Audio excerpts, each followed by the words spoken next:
ने हमारे लिए अच्छी बातें कही, उसके लिए, हौसला अफजाई के लिए सबसे पहले आप मेरा परिचय जानिए। मेरा नाम प्रशांत किशोर है। हम वही प्रशांत किशोर हैं जिसने 2014 में नरेंद्र मोदी का अभियान इस देश में चलाया है। हमने मोदी को बनाया नहीं है, कोई किसी को बना नहीं सकता है, लेकिन मोदी जी के वहां पहुंचने में जरूर हमने कंधा लगाया है।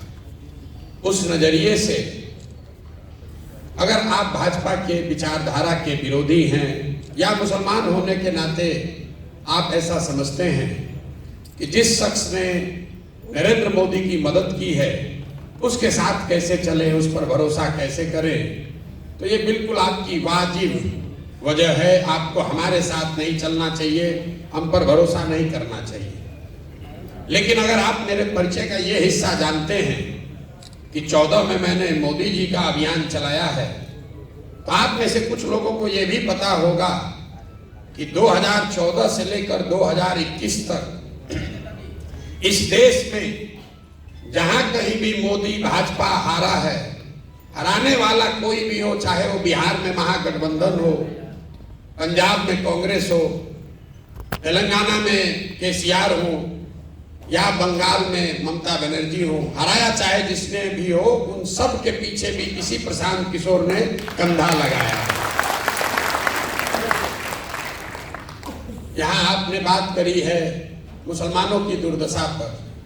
हम अपनी आंखों से भी देख रहे हैं, लोग सच्चर कमेटी में पढ़ते हैं, यहाँ बड़े बड़े दानिश्वर बैठे हुए हैं, बड़ी बड़ी बातें आपने कही। आप कह रहे हैं कि आपकी हालत ये क्यों है। कोई हमको अपना रहनुमा बनाना चाहता है, कोई पूछ रहा है कि आप बताइए पहले क्या कीजिएगा तब आप पर भरोसा करेंगे। किसी ने अपना मोहब्बत का पैगाम ही पूरा पढ़ दिया। मुसलमानों की ये जो दुर्दशा है, ऐसी किसी ने सही कहा कि ऐसी बैठकें पहले भी होती रही हैं, आगे भी होंगी। इससे मुसलमानों की दुर्दशा नहीं सुधरने वाली। जब तक आप ये नहीं समझिएगा कि आपकी इतनी दुर्दशा है क्यों। इसलिए नहीं है कि आपकी संख्या कम है, इसलिए नहीं है कि नेताओं ने आपको ठगा है। नेताओं ने जितना आपको ठगा है उतना समाज के दूसरे हिस्से को भी ठगा है। आपकी दुर्दशा इसलिए है कि आपके कौम के सबसे बड़े रहनुमा पैगंबर साहब ने कहा कि जिस कौम को अपने रहनुमाओं की समझ ना हो उसके ऊपर जालिम हुक्मरानों को मुसल्लत कर दिया जाता है। आप वो कौम हैं जिसको अपने रहनुमाओं की समझ ही नहीं है, वो समझ बनी ही नहीं। आप वो कौम हैं जिसकी शुरुआत का पहला शब्द ही है इकरा, पढ़ो, और उस कौम ने अपने बच्चों की पढ़ाई को ही छोड़ दिया। मेरे भाई, आपको प्रशांत किशोर से सीखने समझने की जरूरत नहीं है। ना हम आपके रहनुमा हैं, ना होने का दावा करते हैं। आपको अपने कौम में जो बातें बताई गई हैं सामाजिक, राजनीतिक, सियासी नजरिए से, अगर आप उसको स्वीकार कर लें, उसी से आपकी बदहाली दूर हो जाएगी। जब मैं कह रहा हूं कि आपको अपने रहनुमाओं की समझ नहीं है, ज्यादातर लोग यहां कहेंगे भैया विकल्प नहीं है। हम आपको उदाहरण देके बिहार के नजरिए से बताएंगे कि आपको कैसे रहनुमाओं की समझ नहीं है। आज जितने भी मुसलमानों से आप बात कीजिए, वो कहता है भैया हम लोग के पास विकल्प नहीं है। 2014 में आपके पास विकल्प आया था। आज जो यहाँ के सदर हैं, हम उनके विरोध में खड़े हैं, वो भाजपा के साथ है, लेकिन नीतीश कुमार 14 में उन्होंने आपके साथ कोई दगा नहीं किया था। यहां जितने शख्स बैठे हुए हैं, आप ये बात मानिएगा कि 2005 से लेकर 2014 तक नीतीश कुमार ने मुसलमानों के साथ कुछ गलत नहीं किया। ये वही नीतीश कुमार हैं कि 2010 में जब उनकी चलती थी तो नरेंद्र मोदी को बिहार में उन्होंने घुसने नहीं दिया था। ये वही नीतीश कुमार है 2012 में जब नरेंद्र मोदी को भाजपा ने अपना अभियान का चेहरा बनाया तो नीतीश कुमार उस गठबंधन से बाहर निकल गए, अपनी सरकार, अपनी पूरी राजनीतिक कैरियर को दांव पर लगाया। लेकिन वही नीतीश कुमार जब 2014 में चुनाव के मैदान में आए तो यहां बैठकर बड़ी बड़ी बात कहने वाले कौम के जो रहनुमा हैं, आपने नीतीश कुमार को रहनुमा नहीं बनाया, तब आप लालटेन पकड़कर घूमने लगे। मेरे भाई, अगर आप दगा करोगे तो आपके साथ भी कोई दगा करेगा। आपने नीतीश कुमार के साथ भलाई का काम नहीं किया, तो नीतीश कुमार अगली बार जीत कर आया जब 15 में आपके वोट से, हम नीतीश जी के साथ थे, हमने महागठबंधन बनवाया था। नीतीश जी हमको हमेशा कहते थे, प्रशांत जी कुछ भी कह लीजिए, मुसलमान हम लोग के साथ रहेगा नहीं। तो जैसे ही उनको मौका लगा, आपको ठग कर भाजपा की ओर चला गया। लेकिन मुसलमानों की राजनीतिक सलाहियत को आप देखिए, वही नीतीश कुमार अभी 1.5-2 साल पहले फिर भाजपा को छोड़कर महागठबंधन में आ गए, इंडिया अलायंस बनाए, और सारे मुसलमानों को लगा कि अब यही नया रहनुमा है जो हम लोग को देश में बचाएगा। अब वो आदमी चुनाव से पहले ही फिर आपको छोड़कर भाग गए। ये आपको क्या बताता है? जब आपको नीतीश कुमार को रहनुमा बनाना था, तब आपने उनको माना नहीं। जब उस पर भरोसा नहीं करना था, तब आपने उसको रहनुमा बनाकर उन्हीं के कहने पर इंडिया अलायंस के भरोसे देश का चुनाव लड़ने वाले थे। पता चला चुनाव से पहले ही भाग गया। ये तो भला हो कि चुनाव से पहले भागा, लेकिन अगर नहीं भागे होते तो हम आपको लिख के देते, यहाँ जितने जितने दानीश्वर मुसलमान बैठे हो, समझदार बौद्धिक तौर पर प्रबुद्ध लोग, सब लोग जाकर आप लोग नीतीश को वोट देते हैं। जीतने के बाद वो आदमी भागता है। तो आपका जान बच गया कि इस बार वोट लिए लेने से पहले ही भाग गया। मैं आपको ये क्यों बता रहा हूं? आप वो कौम है जहां अभी भागे वहां भागते, खाली चुनाव के बाद भागते। मैं आपको ये बता रहा हूं कि राजनीतिक सलाहियत के मामले में ये कौम सबसे पिछड़ी है। आपसे ज्यादा राजनीतिक समझदारी दलित समाज को भी है, अति पिछड़े समाज को भी, किसी भी समाज को आपसे ज्यादा राजनीतिक सलाहियत है। तो यही बात तो मैंने आपको कहा कि पैगंबर साहब ने कहा कि जिस कौम को अपनी रहनुमाओं की समझ ना हो, उसके ऊपर जालिम हुक्मरानों को मुसल्लत किया जाता है।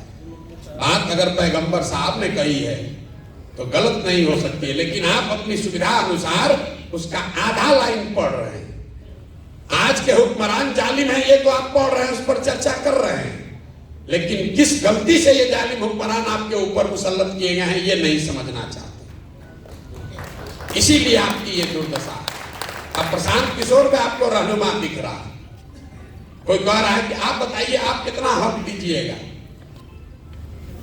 क्यों आप हमसे हक मांग रहे हैं? आपकी अपनी ताकत नहीं है।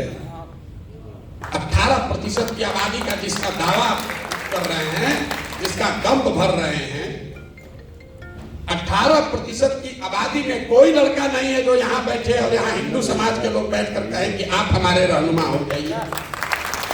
कोई तो नहीं कह रहा। हम लोग तो कोई ऊपर से नहीं आए। ये क्यों है? क्योंकि आपके मन में राजनीतिक बंधुआ मजदूरी घुसा दिया गया है। आपको ये बता दिया गया है कि आपको किसी न किसी के पीछे ही चलना है। आप चाहे कांग्रेस के पीछे चलिए या राजद के पीछे चलिए, अब आपको लग रहा है प्रशांत किशोर के पीछे चले। मेरे भाई, किसी के पीछे चलोगे तो आपके साथ धोखा होगा ही होगा। प्रशांत किशोर के साथ चलिएगा तो भी धोखा होगा। जन सुराज अभियान में हम आपको ये नहीं कह रहे हैं आकर हमको वोट दे दीजिए, हमको बना दीजिए, हम आएंगे सबका चिंता कर लेंगे। जिस कौम में लोग अपनी चिंता नहीं कर रहे हैं, जिस कौम में लोग अपने बच्चों की चिंता नहीं कर रहे हैं, उसकी चिंता प्रशांत किशोर कैसे कर लेंगे? कैसे कर लेंगे आप बताइए?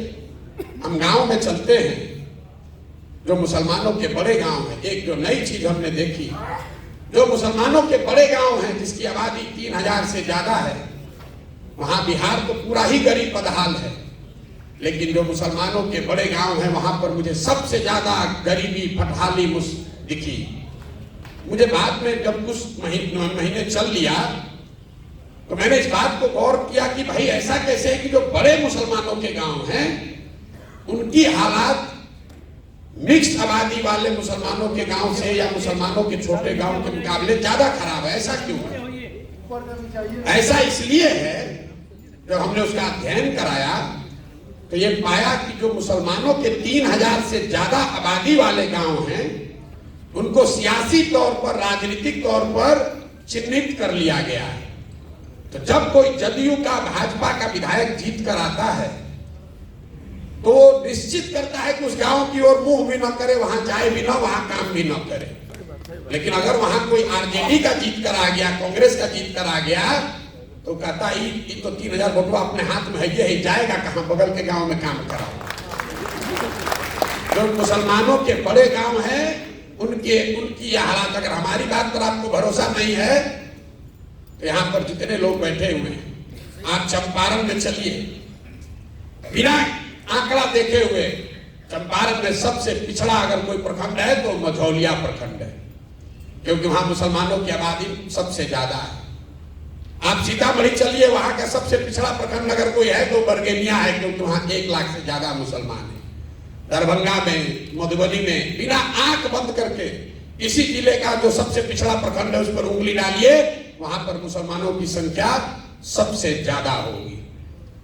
और आपको दिख ही नहीं रहा, आप वोट दिए जा रहे हैं, 30-40 साल से वोट दिए जा रहे हैं। लोग कोई किसी को वोट क्यों देता है?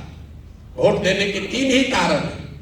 आप वोट देते हैं अपना और अपने बच्चों के विकास के लिए, दूसरा आप वोट देते हैं अपनी राजनीतिक भागीदारी के लिए, तीसरा आप वोट देते हैं अपने राजनीतिक विरोधी को हराने के लिए। आप प्रशांत किशोर धनसुराज को छोड़िए, पिछले 30-35 साल से आप जो कर रहे हैं उसको जरा इन 3 कसौटियों पर कस कर देखिए। यहां बैठा हुआ कोई मुसलमान नहीं कह सकता है कि 30 साल से राजद को, लालटेन को वोट देने से आपके बच्चों का विकास हुआ है, कोई नहीं कह सकता है। अभी एक एमएलए साहब ने कहा लालू जी के राज में आवाज मिली, बिल्कुल मिली, वो सिर्फ मुसलमानों को नहीं मिली, जितने सामाजिक तौर पर गरीब और पिछड़ा है सबको मिला, और उसके लिए लालू जी का सम्मान होना चाहिए। हम रोज मन से कहते हैं मुसलमानों के भी गांव में, हिंदुओं के भी गांव में, लेकिन लालू जी ने जिन वर्गों को आवाज दी उनके बच्चों को पढ़ाई की व्यवस्था नहीं कराई। लालू जी ने जिन वर्गों को आवाज दी उनको कभी जमीन नहीं दिया। यहां बिहार में भूमि सुधार नहीं लागू किया। लालू जी ने जिनको आवाज दी उनको पैसा पूंजी इनका व्यवस्था नहीं कराया। नतीजा क्या हुआ? आप भीड़ में लालू जी की आवाज बन के रह गए, आपके बच्चों को पढ़ाई रोजगार नहीं हुआ। तो जो काम उन्होंने किया है उसके लिए सम्मान होना चाहिए, लेकिन जो काम नहीं किया उसका भी विवेचना होना चाहिए।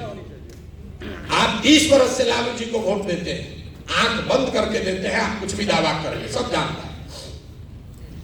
आपको विकास नहीं मिला।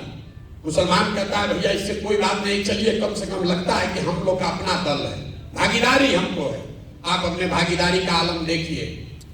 बिहार में जनसंख्या के हिसाब से आपके 40 एमएलए होने चाहिए, हैं 19। ये कोई चिंता का कारण नहीं है मेरी नजर से। ज्यादातर लोग कहेगा भैया हम लोग को टिकट नहीं मिलता इसलिए हम लोग का विधायक कम है। ज्यादातर लोग उसी नजरिए से इस बात का विवेचना करते हैं। मेरे लिए चिंता का कारण नहीं है कि एमएलए 19 है। चिंता का कारण यह है कि आबादी के हिसाब से आपके 1650 मुखिया होने चाहिए। बिहार में 1200 से कम मुखिया मुसलमान है। आबादी के हिसाब से 27,500 आपका वार्ड सदस्य होना चाहिए। बिहार में 11,000 से कम वार्ड सदस्य मुसलमान है। उसके लिए आपको किसी लालू यादव की, प्रशांत किशोर की जरूरत नहीं है। मुखिया का चुनाव लड़ने के लिए, वार्ड सदस्य का चुनाव लड़ने के लिए किसी दल की जरूरत नहीं है। ये क्या दिखाता है? ये दिखाता है कि आपके मन में वो राजनीतिक जो बंधुआ मजदूरी, आपका आत्मविश्वास खींच लिया गया है। आपके और आपके समाज से बच्चे जो हैं वो राजनीति में आ ही नहीं रहे हैं। तो जब आप राजनीति में आ ही नहीं रहे हैं तो आपके हक की चिंता होगी कैसे? जब आपके बच्चे वार्ड सदस्य नहीं बन रहे हैं, आपके बच्चे मुखिया नहीं बन रहे हैं, जिला पार्षद प्रमुख नहीं बन रहे हैं, तो एक के दिन में राज्यसभा में एमपी और मुख्यमंत्री कैसे बन जाएगा? समाज ने उसकी चिंता नहीं की। आप वो कौम हैं जो मदरसे चलाते हैं, यतीम खाने चलाते हैं, लेकिन यहाँ जितने लोग बैठे हुए हैं, आप मुझे बताइए कोई मुसलमानों की ऐसी संस्था, कोई ऐसा प्रयास जहां आप अपने बच्चों को राजनीति सिखाते हैं? आपका मुकाबला है आरएसएस से, संघ से, जो हर दिन देश में 1 लाख से ज्यादा शाखा लगाता है, बच्चों को अभी से सिखा रहा है। उनकी विचारधारा सही हो या गलत, अपनी विचारधारा को बताने के लिए वो देश भर में 1 लाख शाखा लगा रहे हैं। और आप क्या कर रहे हैं? आप बैठ के इंतजार कर रहे हैं कि कोई गठबंधन आए, कोई रहनुमा आए तो हम लोग का तार दे। कैसे होगा रे भाई? आपके कौम में यह लिखा गया है कि बिना जद्दोजहद के जीवन में कुछ हासिल नहीं होता। सलाहियत के लिए, इल्म के लिए, लोगों ने मुझे कहा कि उस जमाने में पैगंबर साहब ने कहा कि अगर चीन जाना है तो चीन भी जाओ, और आज तो आप अपने घर से निकलकर जद्दोजहद करने को नहीं तैयार है। आप सोच रहे हैं कि कोई तेजस्वी, कोई प्रशांत किशोर, कोई राहुल गांधी हमारा कौम को उतार दे, हमको आगे बढ़ा दे। कैसे संभव है? नहीं संभव है। अब आप कहिएगा कि भैया हमारी तो संख्या नहीं है, हमारी संख्या नहीं है, हम कैसे चुनाव जीतेंगे? धन सुराज वही आपको फॉर्मूला दे रहा है। हम आपको यहाँ फॉर्मूला बताते हैं, रोज कैमरे पर भी कहते हैं। आपको लग रहा है कि किसके साथ गठजोड़ बनाए, कौन सा राजनीतिक समीकरण बनाएंगे हम चुनाव जीतेंगे, कि भैया हम लोग खड़े हो जाए तो किसके साथ चलेंगे हम लोग चुनाव जीतेंगे? हम आपको उसका फॉर्मूला बता रहे हैं। आपको यह बताया जाता है कि अब कोई हिंदू बचा ही नहीं है जो भाजपाई नहीं है, सब हिंदू भाजपाई हो गया। MY समीकरण किसी शख्स ने बताया, MY समीकरण है, लेकिन उसका ऑर्डर बदल गया, YM हो गया।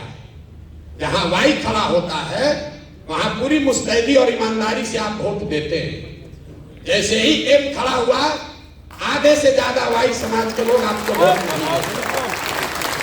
ताली मत बजाइए, अभी सुन लीजिए पूरी बात। बहुत लोगों को लगेगा कि हम यादवों के खिलाफ बोल रहे हैं ना। ये समीकरण अगर आप ब्राह्मण के साथ बना लीजिए, दलित के साथ बनाइए, कि पिछड़े के साथ, कुशवाहा के साथ, जिसके साथ भी बनाइएगा, सबके साथ यही होगा। क्यों होगा उसको समझिए।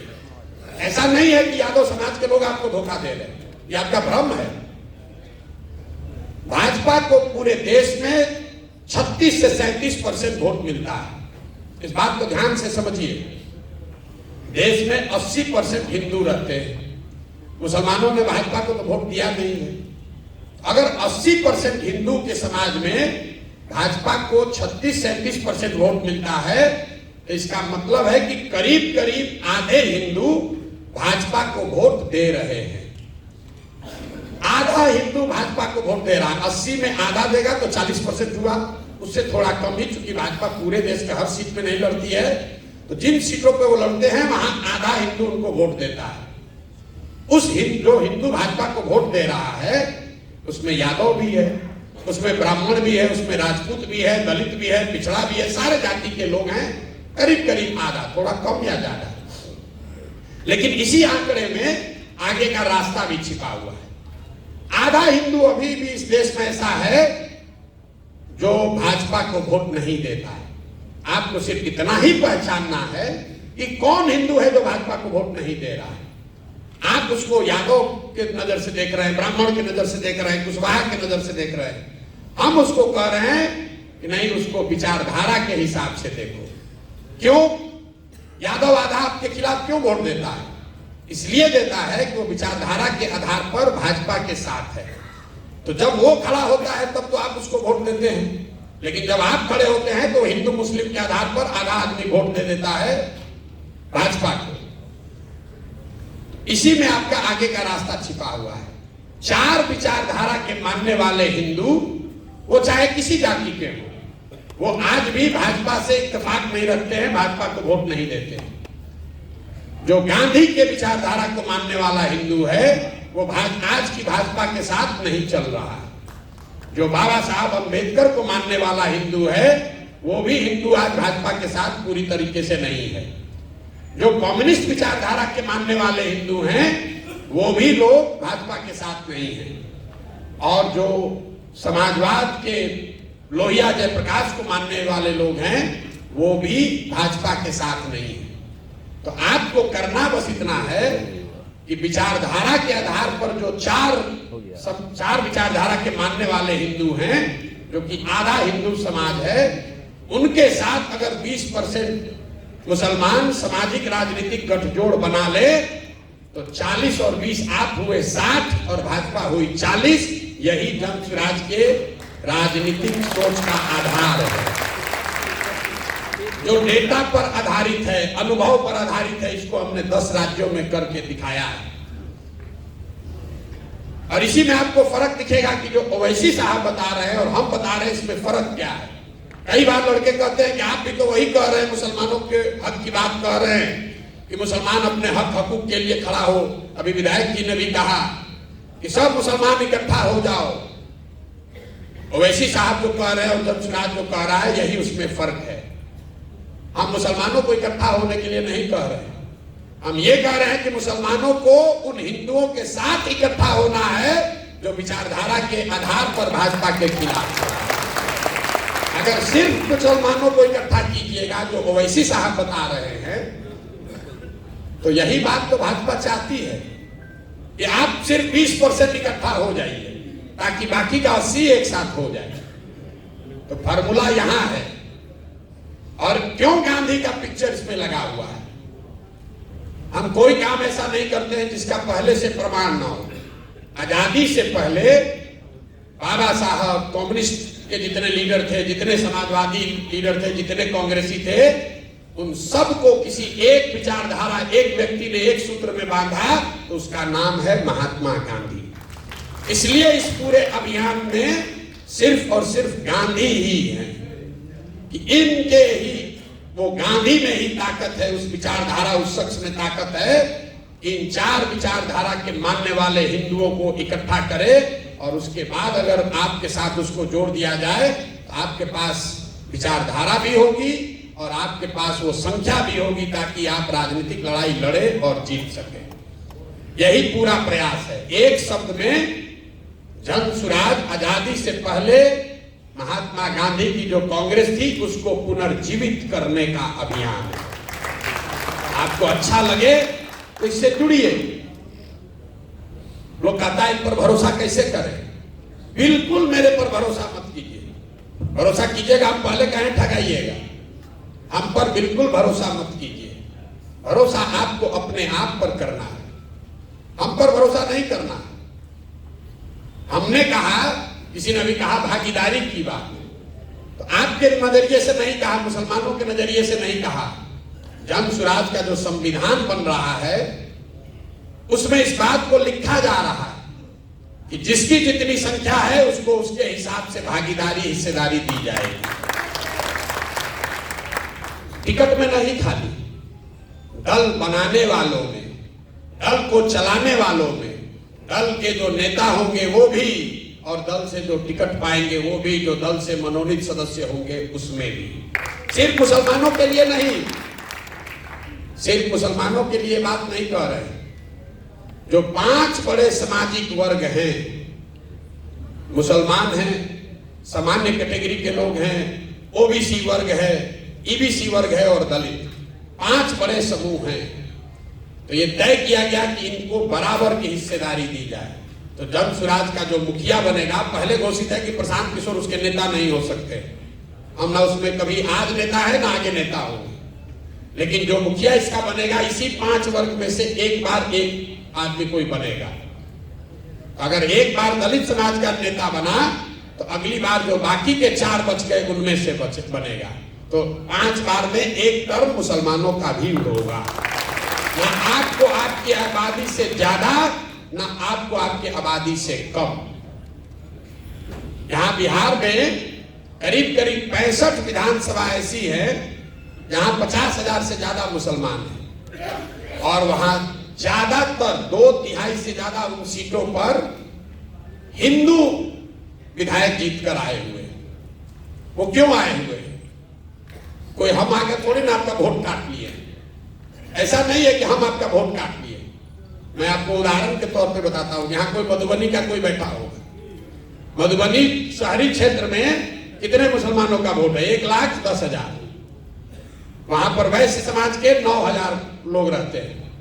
आरजेडी ने वैश्य समाज के किसी व्यक्ति को वहां टिकट दिया। वैश्यों में कम से कम 50% लोगों ने तो हिंदू होने के नाम पर भाजपा को वोट दिया ही होगा। वहां पर आप कहिए हमारे पास विकल्प नहीं था। मधुबनी में अब्दुल्ला साहब हैं जो अभी डिप्टी मेयर है ना, अमानुल्लाह साहब जो वहां पर डिप्टी मेयर है, वो चुनाव में खड़े हुए इंडिपेंडेंट कैंडिडेट के तौर पर, और 1,10,000 मुसलमानों की आबादी वाले मधुबनी में उनको 8,000 या 9,000 वोट आया।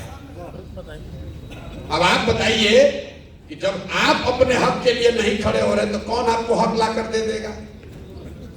वहां पर तो सिर्फ अपने ही बल पर आप जिता कर ला। ढाका में 60% मुसलमान है, वहां पर जीतकर कौन आए हैं? पवन जायसवाल वहां पर विधायक है। परिहार में, सुरसंड में हम आपको 100 ऐसे एग्जाम्पल गिना देंगे। आप हम पर भरोसा मत कीजिए, आप अपने आप पर भरोसा कीजिए। आपके समाज से जो लोग आकर लड़ रहे हैं, जन स्वराज के बैनर से लड़ रहे हैं, उनकी मदद कीजिए। हम आपकी आबादी के हिसाब से जन स्वराज तो लड़ाएगा ही लड़ाएगा मुसलमानों को, उसमें कहीं कोई आपको पैरवी की जरूरत नहीं है, इस मजलिस की जरूरत नहीं है। आप वोट दीजिए चाहे मत दीजिए, और ये आप ही के लिए नहीं है। आप तो शायद हमको दे ना दे, बहुत लोग आके हमको कहता है भैया यादव तो वोट नहीं देगा।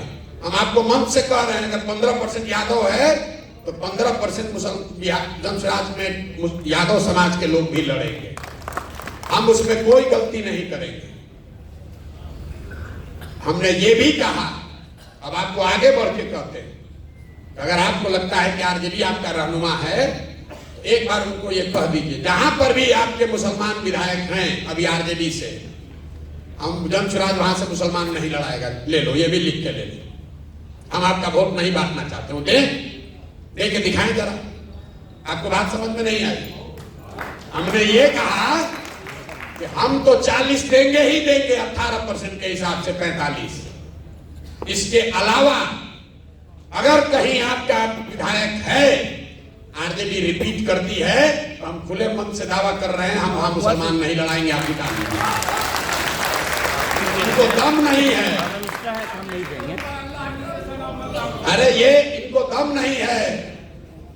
आप मेरे भाई किरासन तेल हैं, आप किरासन तेल हैं, बुरा नहीं मानिएगा। जल आप रहे हैं, रोशनी कहीं और हो रही है। जल आप रहे हैं, रोशनी कहीं और हो रही है। तो एक बार अपने और अपने बच्चों के लिए सजग होइए, अपने बच्चों के लिए सजग होइए। कोई प्रशांत किशोर आपके और आपके समाज की तकदीर नहीं बदल सकता है। मौलाना आजाद पंडित नेहरू के कांग्रेस में नहीं थे, मौलाना आजाद उस कांग्रेस में थे जिसमें पंडित नेहरू भी थे। मुसलमानों को ये पीछे चलने की आदत लग गई है। अब कह रहे हैं प्रशांत किशोर के पीछे चलेंगे, हमारा पीछे चल के क्या कीजिएगा? और आप कहते हैं कि हमारा वोट बैंक की तरह इस्तेमाल होता है। इस्तेमाल इसलिए होता है कि आपकी वही मानसिकता है। आप हमसे आए हैं सौदा करने कि हमको टिकट दीजिए, हम आपको वोट देंगे। हम आपको कह रहे हैं हम आपको वोट आपका हमको नहीं चाहिए, आप टिकट ले लीजिए, आप वोट जाके लालटेन को एक बार और दे दीजिए। लेकिन जीतेगा जन स्वराज ही। ये इसलिए नहीं कह रहे हैं कि हमको बहुत अभिमान है, इसलिए कि आपके ही पैगंबर साहब ने, आपके कौम में ये बात बताई गई, ईमानदारी से किया हुआ प्रयास जद्दोजहद कभी खाली नहीं जा सकता। और हम 2 बरस से ईमानदारी से वो प्रयास कर रहे हैं, गांव गांव जा रहे हैं। जितना किसी ने पसीना न बहाया हो उतना पसीना बहाने आए, उतना मेहनत कर रहे हैं। मुसलमानों की हालत देखिए। आप कहते हैं प्रशांत किशोर पर कैसे भरोसा करें? अरे इतना बड़ा अभियान चला रहा है, कितना पैसा खर्चा होता है, जरूर भाजपा वाला पैसा इसको दे रहा है। देखिए मुसलमानों की दशा, आप अपनी दशा देखिए मेरे भाई। आप ये कह रहे हैं कि भाई इतना बड़ा अभियान चला रहा है, जरूर भाजपा वाला पैसा दे रहा होगा। मेरे भाई आप 30 बरस से राजद को वोट देते हैं। यहां बैठा हुआ कोई आदमी कभी नहीं पूछा कि राजद को पैसा कौन देता है। राजद को पैसा इसी बिहार से आता है, क्योंकि बिहार के बाहर तो पार्टी है नहीं। आपके हमारे बच्चों का जो हक लूट कर ये लोग ले जाते हैं, उसी पैसे से राजनीति उनकी होती है। आपने आज तक ये उनसे सवाल नहीं पूछा। और प्रशांत किशोर के कंधे लगाने से, प्रशांत किशोर का कंधा लगाने से, हमारी मदद से आज 6 राज्यों में लोग मुख्यमंत्री हैं। हमको अभियान चलाने के लिए, टेंट तंबू चलाने के लिए पैसा नहीं मिलेगा। आपके पास आधा राज्य है, बिहार जैसा गरीब राज्य है, तो लूट के आप राजनीति कर सकते हैं। और हमारा बनाया हुआ 6 राज्य में सरकार है, हमको पैसे नहीं मिलेगा। लेकिन मुसलमानों को देखिए, हम मजबूती से प्रयास कर रहे हैं, ईमानदारी से प्रयास कर रहे हैं, तो मुसलमान कहता है कैसे भरोसा करें, जरूर भाजपा वाला होगा पीछे। अगर हम ईमानदारी से प्रयास नहीं करते, इतना बड़ा प्रयास नहीं करते, किसी से गठबंधन करके 10-20 सीट लड़ते, तो कहते ना आदमी तो बहुत होशियार है, मजबूती से लड़िए नहीं रहा, वोट देंगे तो वोट में बट जाएगा। मेरे भाई, आपका अविश्वास हम पर नहीं है, ये आपका खुद पर से भरोसा उठ गया है। आपका खुद पर से भरोसा, और यही आरजेडी ने आपका नुकसान किया। आपका नुकसान आरजेडी ने यही किया है कि उसने आपके मन में बैठा दिया कि बिना हमारे साथ के तुम्हारा एग्जिस्टेंस नहीं है। मुसलमान खड़ा होकर कहता है कि हम अल्लाह को छोड़कर किसी से नहीं डरते, और हम आपकी हर बैठक में, मुसलमानों की बैठक में आपके मुंह पर कहते हैं कि आपसे डरा हुआ कौम कोई है नहीं। भाजपा का डर दिखाइए, भाजपा का डर दिखाइए। और ये वो कौम है जो अपने बच्चों का हक लूट कर ले गए लोगों को भी भाजपा के डर से वोट देने को तैयार है। कैसे भला होगा आपका? अरे भाई, कम से कम जो बात आपके कौम में बताई गई है उसको तो ध्यान में रखो। प्रशांत किशोर से क्यों सीखने आए? हम लोग तो निमित्त मात्र हैं, हम लोग तो निमित्त मात्र हैं, कुछ प्रयास कर रहे हैं। आपको अच्छा लगे तो जुड़िए, हमें आपका वोट नहीं चाहिए। मैं कहता हूं, और हर बार मुसलमान कुछ साथी उठकर कहते हैं भैया ऐसा काहे कर, हम लोग आपके साथ हैं। ये बहुत सारे साथी हम लोग के साथ जुड़े हुए हैं। मैं आपको मन से कह रहा हूं, हमको वोट नहीं चाहिए आपका, मुझे आपकी दुआ चाहिए, मुझे आपकी दुआ चाहिए। और आपके वो बच्चे चाहिए जो राजनीति में आना चाहते हैं। आप अपने गांव से, पंचायत से उन बच्चों को हमारे पास भेजिए जिनमें राजनीतिक सलाहियत, जिनका जज्बा है, जो राजनीति आकर करना चाहते हैं, जो वार्ड सदस्य बनना चाहता है, मुखिया बनना चाहता है, पंचायत समिति बनना चाहता है, उसके पास पैसा नहीं है, उसको कोई सिखाने वाला नहीं है, उन बच्चों को हमारे पास भेजिए। जन सुराज अपने खर्चे से उनको सिखाएगा भी और अपने पैसे से उसको चुनाव भी लड़ाएगा। ये कहने के लिए नहीं कह रहे हैं, बहुत लोगों ने राज्यसभा और एमएलए एमपी बनाया होगा। अफाक साहब यहाँ बैठे हुए हैं, पूछ लीजिए कि इन्होंने अगर 1 रुपया भी कहीं खर्च किया हो, या मैंने कभी इनसे बात किया हो कि भाई एमएलसी बन गए हो, 1 किलो मिठाई भी लेके आना हमारे पास। ये हमारे रिश्तेदार नहीं है। और जहां से जीत कर आए हैं वहां पर 30 बरस से एमएलसी ब्राह्मण समाज के एक व्यक्ति थे, केदार पांडे जी। और उस क्षेत्र में 1-2 नहीं, भाजपा का 5 एमपी है, 5 एमपी। लोगों ने कहा भैया अगर मुसलमान को लड़ाइएगा तो पूरा पोलराइज हो जाएगा, पूरा पोलराइज हो जाएगा। वहां 800 से 900 मुसलमान शिक्षक है, 4,500 वोट इनको आया है। लेकिन उससे मजे के बाद सुनिए, 5 एमपी वाले भाजपा को 650 वोट आया है। ये जन सुराज की ताकत है, ये जन सुराज के विचार की ताकत है।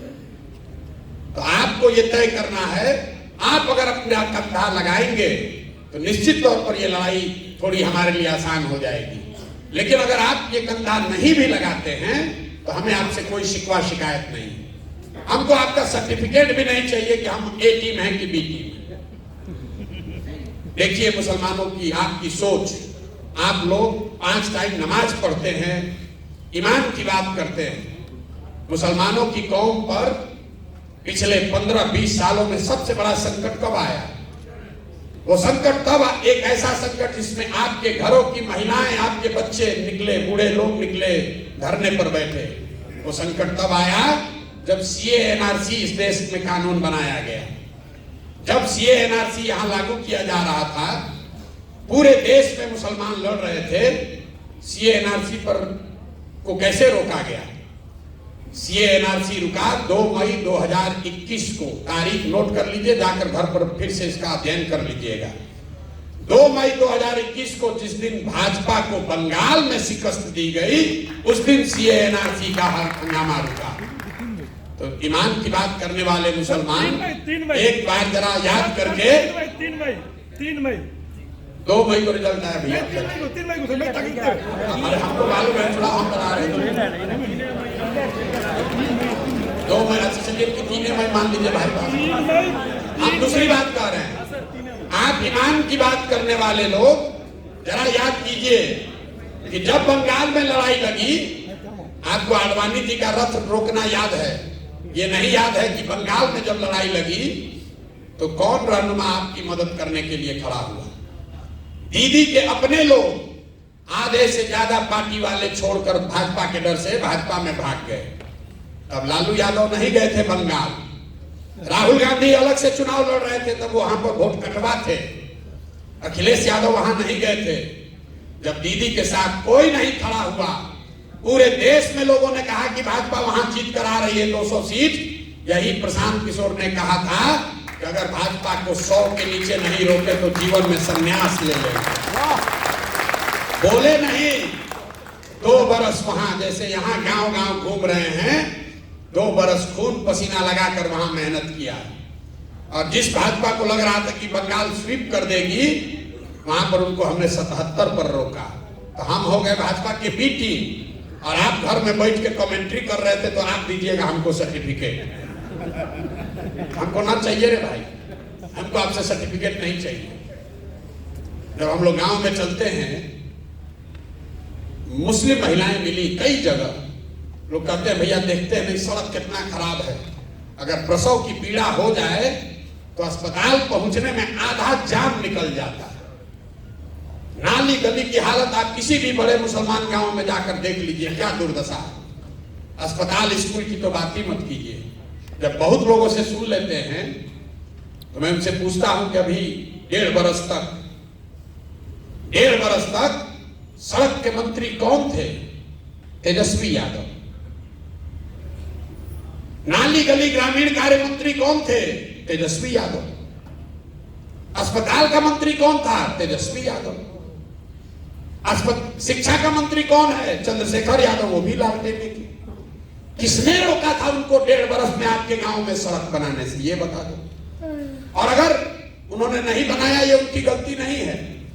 गलती ये है कि उन्होंने नहीं बनाया, इसके बावजूद आपने सबने जाकर फिर उसी लालटेन को वोट दबाया। आपको अपने महिलाओं की, बच्चों की चिंता नहीं है। भाजपा के डर से जाकर लालटेन का बंधुआ मजदूरी कर रहे हैं और सोच रहे हैं कि कोई आकर हम लोग को सुधार देगा। नहीं सुधरेगा। जब आप खड़े होंगे, आप सजग होंगे तो सुधरेगा। जन सुराज से आपको क्या मिल सकता है? भागीदारी जब मिलेगी तब मिलेगी, छोड़िए वो सब बात। एक चीज आप आजमा कर देख लीजिए, जन सुराज से आपकी राजनीतिक बंधुआ मजदूरी खत्म होगी। हम आपको कुछ दे ना दें, जो लोग आपको बंधुआ मजदूर की तरह अभी तक ट्रीट कर रहे थे, अब कल से आपको पूछने लगेंगे। अगर हमारी बात पर भरोसा नहीं है, यहां पर अभी जाने से पहले एक हमारे साथ सेल्फी ले लीजिएगा और उसको खाली फेसबुक पर डाल दीजिए। और आरजेडी का ब्लॉक से लेके और जिला तक फोन करेगा, अरे काहे नाराज है भाई, काहे गए थे धनसुराज, कि प्रशांत किशोर से काहे मिलने गए थे? और कुछ हो चाहे नहीं, जब व्यवस्था बनेगी, जब चुनाव जीतेंगे, आपके लिए करेंगे नहीं करेंगे तो भविष्य की बात है। जब सुराज आपकी वो राजनीतिक बंधुआ मजदूरी खत्म कर रहा है, क्योंकि कोई आपको अब ये नहीं कह सकता है कि हमको नहीं दोगे तो जाओगे कहां। मुसलमान खड़ा होकर कह सकता है कि हमारा काम करो, नहीं करोगे तो जनसुराज में चले जाएंगे। ये कहना तो शुरू करो भाई। आपका इसी से सबसे बड़ा फायदा होगा। आप वोट देते रहिए आरजेडी को, कोई दिक्कत नहीं है, लेकिन ये कहिए तो कि भाई ना करोगे तो जनसुराज में चले जाएंगे। आप आधा कष्ट तो उसी से दूर हो जाएगा आपका। ये बात मान लीजिए आपका आधा कष्ट न दूर हो जाए, जो विधायक आपको 2 बरी से फोन नहीं किया होगा, आज के बैठक के बाद आपको फोन करेगा, लिखना करेगा ही करेगा। काहे भाई, काहे नाराज हो? जो लोग हमसे जुड़े हैं सबके पास फोन आता है कि नहीं आता है? जो लोग जुड़े हैं बताइए। और जो चिट्ठी निकला है आरजेडी का, वही किरासन तेल जो लीक होना शुरू हुआ है लालटेन से, उसी की घबराहट है। सबसे ज्यादा जनसुराज में तो भाजपा का लोग ज्वाइन किया, आपको ये भी बता देते हैं। जनसुराज में सबसे ज्यादा भाजपा का संगठन का आदमी ज्वाइन किया, लेकिन भाजपा वाला थोड़ा चालाक है, थोड़े दिन के बाद चिट्ठी निकालेगा। लेकिन लालटेन वाले देख रहे, अरे बाप रे, किरासन तेल सब निकला, अरे तो सब मुसलमान यहाँ छोड़ के भागने लगा। क्योंकि 30 वर्ष से आपको विकल्प के अभाव में बंधुआ मजदूरी आपसे कराई गई है, उससे निकलिए। वोट जाकर आरजेडी को देना है, उसी को दीजिए, लेकिन कम से कम अपने सम्मान के लिए, अपने अधिकार के लिए बोलना तो शुरू कीजिए कि भाई तुम नहीं करोगे तो विकल्प बना लेंगे। आप देखिएगा, उसी से आपका बहुत फायदा होगा। उससे जीवन नहीं बदलेगा, लेकिन कुछ न कुछ सुधार आपको दिखने लगेगा। यही बात आपको बताने आए हैं। ठीक लगे तो जुड़िए, न ठीक लगे तो जिसकी बंधुआ मजदूरी कर रहे हैं करते रहिए। जैसा मैंने आपको पहले कहा, जीतेगा जनसुराज, और आपको चलना भी है जनसुराज ही, चलना भी आपको जनसुराज में है, क्योंकि सत्य की एक अपनी ताकत है। हमको कोई घबराहट ही नहीं है। हमको कहां घबराहट है? हमको कोई भाजपा से डील करना होता तब न सोचते कि मुसलमान को बरगला लें। हमने कहा मुसलमान साथियों को कि हम लोकसभा में कोई उम्मीदवार खड़ा नहीं करेंगे, और उस बात पर कायम रहेंगे। आपको चलना है जनसुराज में। फर्क बस इतना ही है कि अभी चलिएगा तो हमारी लड़ाई थोड़ी आसान हो जाएगी, नहीं चलिएगा तो जब जीत के आएंगे तो फिर आपको बुलाएंगे, और जो आप लड़ाई में मदद नहीं किए तो उसका हर्जाना भी वसूलेंगे। हम आदमी हैं वेजिटेरियन, शाकाहारी आदमी हैं, तो जब जीत कर आएंगे तो आपसे सेवई भी खाएंगे और आपको अपने साथ भी लेकर चलेंगे। आप वोट के लिए हमारे साथ मत जुड़िए, वोट देने के लिए हमारे साथ मत जुड़िए, टिकट लेने के लिए मत जुड़िए। आप एक भी वोट नहीं देंगे तो भी जो 18% हक है वो आपको मिलेगा ही मिलेगा। उसके लिए अगर आप हमारे साथ बैठकर ये एडवोकेसी कर रहे हैं तो हम इस जगह पर बैठने के लायक नहीं। अगर दलित समाज के लोग आकर हमसे अपना हक मांगे, अति पिछड़ा समाज के लोग कहे कि हमको 70 सीट दीजिए, तो फिर जनसुराज की व्यवस्था और दूसरे व्यवस्था में कोई फर्क नहीं है। ये आपको बिना मांगे मिलेगा। आप ये जलसा करके नहीं कहे थे कि आफाक अहमद को लड़ाइए, ये हमने तय किया था कि इनको लड़ाएंगे। तो वोट के लिए मत जुड़िए। अगर अपने बच्चों को राजनीति में लाना चाहते हैं, उनके लिए जगह बनाना चाहते हैं, अपने बच्चों का भविष्य सुधारना चाहते हैं, तो अपनी व्यवस्था बनाइए। आज तक लोगों ने आपकी मदद ली है, लोगों ने आपको ठगा है। एक बार इतनी समझदारी सलाहियत तो पैदा कीजिए कि आप हमारा मदद लेकर कुछ अपना आप में जिता लीजिए। अरे इतना सलाहियत तो कीजिए कि हमारी मदद से कम 1000-2000 बच्चों को राजनीति में पारंगत करा लीजिए, उनको चुनाव जिता लीजिए। आफाक अहमद जीते हैं, अगर मान लीजिए कल हम भाजपा में भाग जाएं, आफाक अहमद तो रहेंगे ना, एक नेता आपके बने ना समाज में। तो इतना सलाहियत तो कम से कम पैदा करो भाई। लोगों ने आपका इस्तेमाल किया है, अब आपके सामने अवसर है। आप इस व्यवस्था का, मेरी समझ का, सलाहियत का, संसाधन का फायदा उठाइए और अपने समाज के बच्चों को राजनीति में जोड़िए, तभी सुधार होगा, नहीं तो सुधार हो नहीं सकता है। आप सब आए, आपने हमारी बात सुनी। अब आप में से जिसका जिसका जो सवाल है आप सवाल कर सकते हैं। 1, 2, 4, हमें कोई घबराहट नहीं है। आप चाहिए यहाँ 2 घंटा भी बैठ सकते हैं, सवाल आप कर सकते हैं। आपके सवालों का अपनी क्षमता के अनुसार मैं जवाब दूं। ये जरूरी नहीं है कि आपके सवाल के जवाब में हम आपको संतुष्ट कर दें, लेकिन हम ईमानदारी से जो समझते हैं वो आपको बताएंगे। बहुत बहुत धन्यवाद।